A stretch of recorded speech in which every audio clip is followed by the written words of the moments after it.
heartfelt namaste. I, Anuradha, would like to thank you for liking, sharing, subscribing our YouTube and Spotify channels and writing in your views and comments there.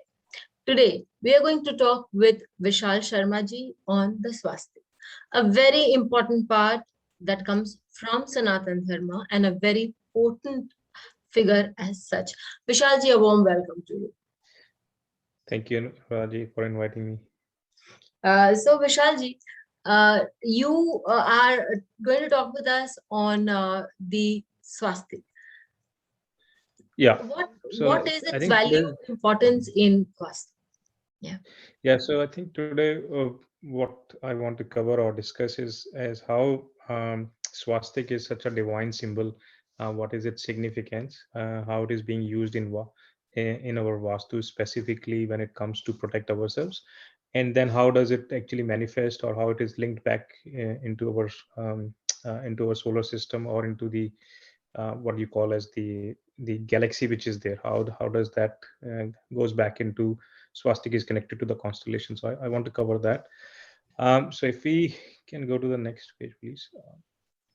So as you can see, the first thing is just to understand the meaning of Swastik. So the word Swastik is actually made of word Su, which is good, and Ati, which means exist. And if you combine together, then that means it let God prevail. So let God win. You will get the victory by using this symbol, right? The best way to actually use this symbol or to draw this symbol is to use a conductor or a metal conductor like gold, silver, copper, because they are good conductors. So if you are doing prayers or mantras or anything, or you're trying to establish swastika in your house, it is better to put onto a metallic plate rather than on a piece of paper. You can do on a piece of paper, but it is a good metal is a good conductor, right? So you can do gold, silver, copper.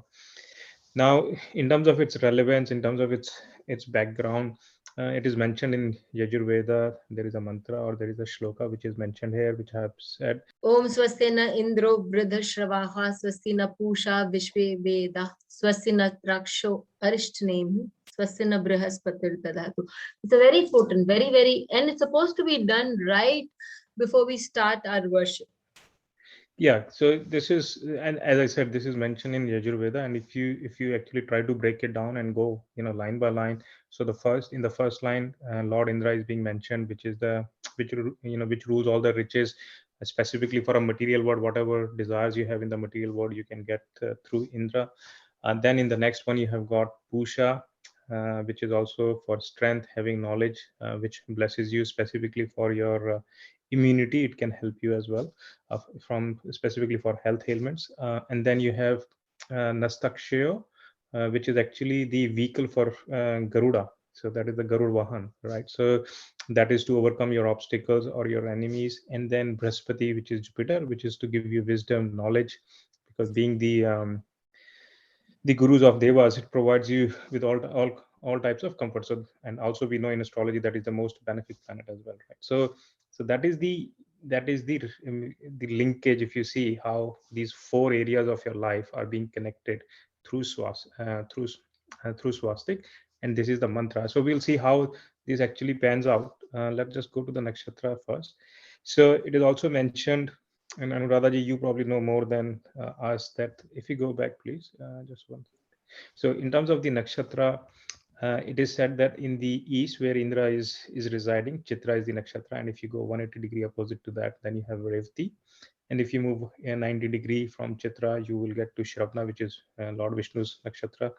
And then if you move 180 degree opposite from Shravana, you got Pushya, which is for Brihaspati, right? So that is how the four nakshatras are manifesting or are being implied here. Now, if we go next, how these four nakshatras and four areas are being added into swastik. So if you see the four zones within the swastik, which is highlighted in orange color. So we said Indra is there. So Indra is the area which is wealth, which is also in the southeast corner. So that section where Venus is. Then you have got Trakshayo, or the no obstacle, which is the vehicle of the Garuda, and that is to overcome your enemies. Then Pusha is for your health, which is on the northwest corner where Moon is. And then you have got northeast corner, which is where the Brihaspati, which is providing you the wisdom. So that's how you get these fours. So And when we draw the swastik in our prayers, we always put dots in these four zones, which will probably be seen in the next slide. But these are the four areas, because by putting these four dots, you're activating these four areas. So it is always important not only to draw the swastik, but also put the four dots, which will give you which basically saying we are establishing these four devtas here and trying to get the blessings. Other The other thing which I wanted to mention is that the just to highlight the power of swastik in terms of the magnitude, the power it brings. So suppose if a human has got energy of, say, something like as a one, the magnitude of swastik is 1 million times more than humans. So if you recite one mantra as a human, which will give you a benefit of one, but by using swastik, you will get a magnitude of more than 1 million, or approximately 1 million. And Om, which is another symbol we use, that is actually lower than that, which comes out to be 100,000. So if you look at the relevance, swastik is more powerful than Om. And that's why you see back in India, you see people actually use swastik in front of their doors, specifically before Diwali or any good festival. They will actually draw swastik. They will draw swastik uh, in their vessels where they will do the puja, right, or on the floor. So swastik is very powerful. Now, if we go to the next slide, I want to highlight how it actually connects back into the Vastu. So if you see, I have marked out four T sections on the four corners, and then four is the G, four G sections. So these four T are basically the transformation energy zones. So the transformation energy zones is that when the energy is transforming from one element to another element. So in northeast, you will have water transforming into air. Similarly, in northwest, you have space transforming into water. In southwest, you have earth transforming into earth transforming into space, and then you have air transforming into Agni here, right? So the idea is that that you that in these four areas, which is the transformation areas, when it comes to Vastu, it is said that you don't make a door or opening door for your house. The reason being is, first is that because if you open the door, then you are stopping the transformation of the energy which is happening at these transformation zones. So if you stop that cycle of five elements which is moving around, then you are creating a trouble. That's the fundamental reason. The other aspect to that is that the four directions, which is northeast, southwest, have got 8 entries in each direction. So that's why we say 8 in east, 8 in north, 8 in west, 8 in south. And out of those 8, you will always find that I mentioned as E1 to E8, for example, here. These G sections, which is highlighted as G, they always come as the middle of those 8 entries, which is 3 and 4. The reason being is that when you start, like just like a child is born, so the first gate will be at E1, which is the transformation of that. So when a child is born, it doesn't have much energy, right? The or when and when a Right. person or when a person is old, doesn't have much energy either, right? It's only in the adult stage when the person has energy. So that's why it is always said that don't make your doors opening doors in these transformation places, because you're disrupting it. And by using this swastiks energy, you are seeing that E3, E4, S4, S3, W4, W3, N4, N3, Yes. they are the Yes. places to make your doors. So it is always good that you use swastik, and swastik is also telling you where to use your doors in the house.